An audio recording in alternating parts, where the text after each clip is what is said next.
Stáva sa vám, že nájdete v texte alebo vo videu nejaký výraz v cudzom jazyku, ktorý si ani za svet neviete preložiť, nech použijete akýkoľvek slovník alebo aj Google. Pomôcť nám v tom môže umelá inteligencia.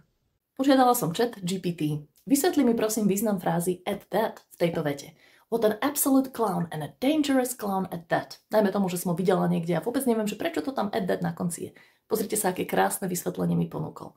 Fráza at that sa používa na zdôraznenie a pridanie dodatočnej informácie k predchádzajúcemu tvrdeniu. Teraz mi krásne vysvetlí ten význam. What an absolute clown znamená, ako by nestačilo, že úplný šašo, on je ešte aj nebezpečný.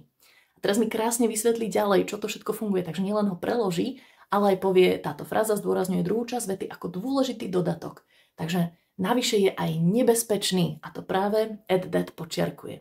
Zároveň mi ChatGPT ponúkne hneď ďalšie príklady. She's talented and a natural talent at that. Je talentovaná a navyše prirodzene nadaná. Hej, ďalší druhý príkladík a ešte mi to na konci celé zhrnie a povie, a to ešte aký. Hej, že vlastne takýto význam má to at that.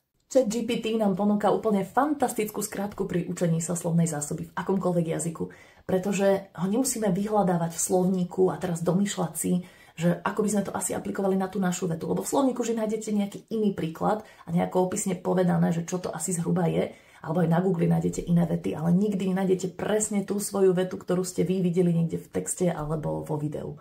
Takže za mňa je toto naozaj brutálna skrátka, pretože vám to vysvetlí, preloží, ešte vám dá aj ďalšie príklady. Keď vám niečo nie je jasné, vždy sa môžete ešte dopýtať a on vám dá ďalšie príklady, aby ste to naozaj pochopili.